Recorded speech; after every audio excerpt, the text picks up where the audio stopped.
Dan pertanyaan itu akan terus bertambah.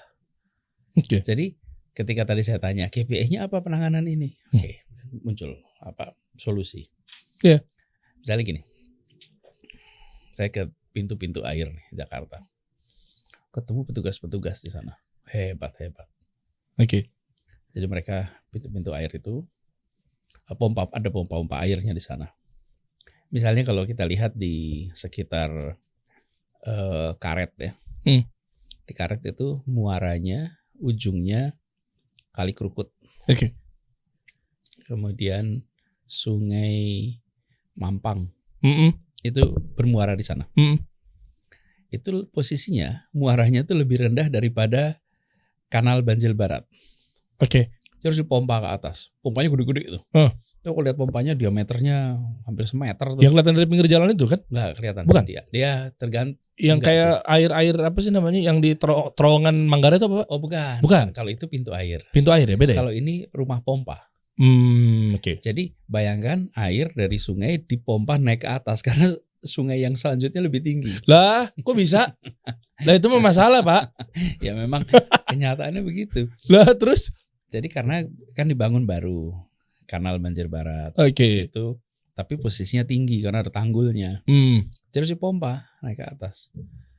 Di Kamal Muara juga begitu. Pompanya itu selisih airnya mungkin hampir 3 meter antara air muara sama air yang harus dipompa. Itu pompa gede-gede. Oke. Itu ada yang 7 pompa, ada 9 pompa. Saya ketemu dengan petugas-petugasnya. Ngobrol mereka. Terus saya tanya, ini gimana ngoperasikannya? Terus mereka ceritakan. Cara ngoperasikannya, Pak, yang ini kalau jalan 3 jam harus berhenti. Yang ini kalau jalan setelah jalankan 3, 2 harus istirahat. Oke. Nanti gantian Pak, 2 sini istirahat, yang 2 ini nyala. Ada ritmenya itu semua. Oke. Oke. Mereka tuh sangat tahu sekali apa yang harus dikerjakan supaya semua pompa itu bisa berfungsi. Dan ada yang tahu, Pak, pompa ini udah berumur. Ini kalau kerja paling 6 jam harus istirahat, Pak. Berhenti. Yang ini bisa sampai 7 jam, 8 jam baru istirahat. Oke. Nah, saya tanya. Ini yang tahu ini siapa? Saya, Pak. Oke. Kalau Anda sakit atau istrinya melahirkan, terus nggak bisa tugas, terus gimana yang ngurusin di sini? Nah, iya kan knowledge-nya di dia. Ya. Ini contoh nih. Terus?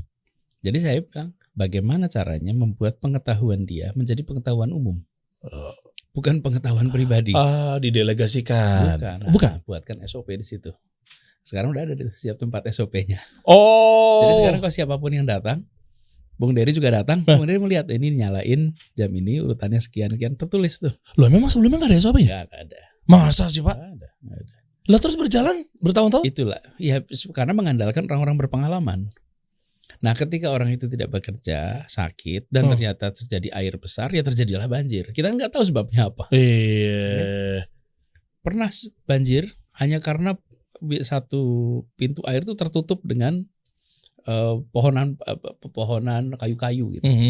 Sederhana sekali kok. Jadi saya memberikan ilustrasi bahwa yang kita harus kerjakan itu memastikan di tingkat eksekusi paling ujung itu mereka memiliki KPI yang jelas, memiliki prosedur yang tegas, sehingga mereka bisa bekerja siapapun yang mengeksekusi. Bagian kita adalah mempertanyakan itu. Nanti kemudian beres. Iyalah. Bukan kemudian kita semua yang membuat.